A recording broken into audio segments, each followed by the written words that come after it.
AITA for spending my son's university fund on a trip to Europe to drink beer like I always threatened instead of giving it to his stepbrother after he passed away. My son was smart.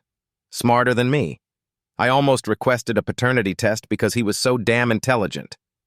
That is a joke. My ex and I divorced when he was about 12. She remarried when he was 14. I did when he was 16. I had an RESP set up for him. That's an education fund in Canada. As long as he went for post-secondary education, he could use the money for anything. I always told him that I was okay with him not going to university. That way, I could use the money I had saved up for him to go to Belgium and buy some beer from monks that only allow you to buy one case. He knew I was joking, and he always played along. He wouldn't let me get his goat. When he got accepted to McGill, it was the proudest moment of my life. I took him out for a beer to celebrate his achievement and mourn the loss of my trip to Europe. My son was struck and killed by a drunk driver in March. I'm dealing with it. My ex is dealing with it. My wife has been nothing but my rock in this. She is holding me up. I was dealing with the funeral arrangements and everything when my ex came to talk to me about his money.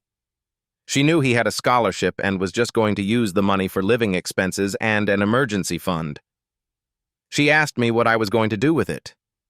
I said I was going to do what I always said I would. I was going to Europe to drink beer. She asked if she could have it for her stepson. I thought about it and said no. Her husband is a decent enough person, but he made it clear that he wasn't responsible for any expenses for my son. Beyond food and shelter and stuff, obviously. Like I said, he is decent. I said I was not going to do that. I was going to go drink beer in my son's honor. She says I'm wasting thousands of dollars. And I guess I am. I have to give back the government portion of the fund. But I don't care. My ex thinks I'm being stupid and irresponsible wasting my son's money like this. I don't care. My son would laugh his ass off if he knew I actually did it.